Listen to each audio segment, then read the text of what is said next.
আজকের মিশন হচ্ছে চরিত্রবান গরুর দুধের মালাই চা। তো রওনা দিলাম আন্দারিদারের উদ্দেশ্যে। হঠাৎ করেই মাঝপথে গাড়ি থেমে বলল, আমি আর যাব না, আমার ক্ষুধা লেগেছে।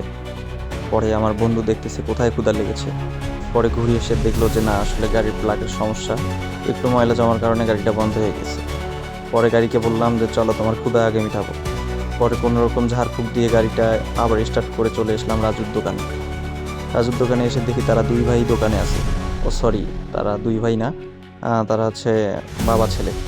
রাজু ভাই দেখে সুন্দর করে বললো, ভাই আপনি আমার দোকানে আসছেন, থ্যাংক ইউ। তারপরে কেবিনের ভিতরে একটু গেলাম, যে দেখলাম যে একদম ফাঁকা। তো চা খাওয়ার জন্য আসলাম, কিন্তু চা খাওয়ার আগে আমার বন্ধু বলল যে কলা দেখে আমার খুব ভালো লাগে, কলা খাইতে মন চায়, তাই আমি একটা কলা খেয়ে নিলাম। তা আমি বললাম যে কলা কীরকম লাগে, সে এসে বললো অনেক ভালোই লাগে। পরে সে তার মালাই চা খাওয়ার জন্য রাজু ভাইকে বললাম যে তোমার চায়ের সুনাম এত শুনি, কিভাবে তুমি চা বানাও আমাদেরকে দেখাও।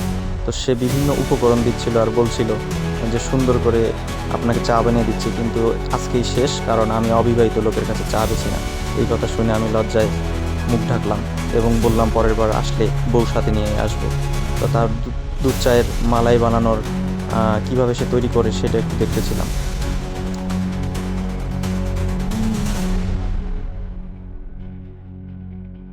দেখলাম যে না, বিভিন্ন উপকরণ দিয়ে সে সুন্দরভাবে মালাই চা বানানোর ট্রাই করতেছে। এখান থেকে সুন্দর করে দুধের যে স্বর আছে সেগুলা তুলে তুলে সে সুন্দর করে চাটা বানানোর জন্য অনেক আগ্রহ নিয়ে আমাদেরকে খাওয়াবে। সে সুন্দরভাবে বানিয়ে দিল এবং বলল যে নেক্সট টাইম ভাবি ছাড়া আপনার কাছে চা বিক্রি করা হবে না।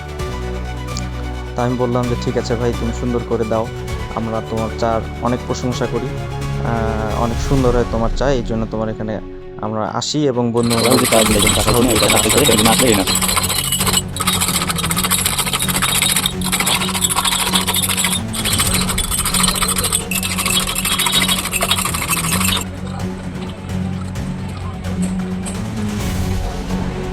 রাজুর মালাই দেওয়ার সিস্টেম দেখে বললাম যে এটা কি খাঁটি গরুর দুধ।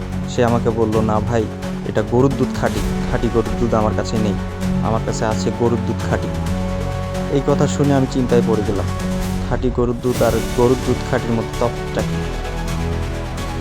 এইটা ভাবতে ভাবতে তার চা বানানো অলরেডি শেষ। তো চা খাচ্ছিলাম, তো চা খাইয়ে অনেক ভালো লাগলো। চায়ের কথা দেখে রেদওয়ানকে ফোন দিলাম। রেদওয়ানের বাসার সামনে খাচ্ছিলাম, তো রেদওয়ান আমাকে বলল যে ওই চা স্বাদ হওয়ার একটাই কারণ, চরিত্রবান গরু দুধ দিয়ে সে মালাই চা তৈরি করে দেয়।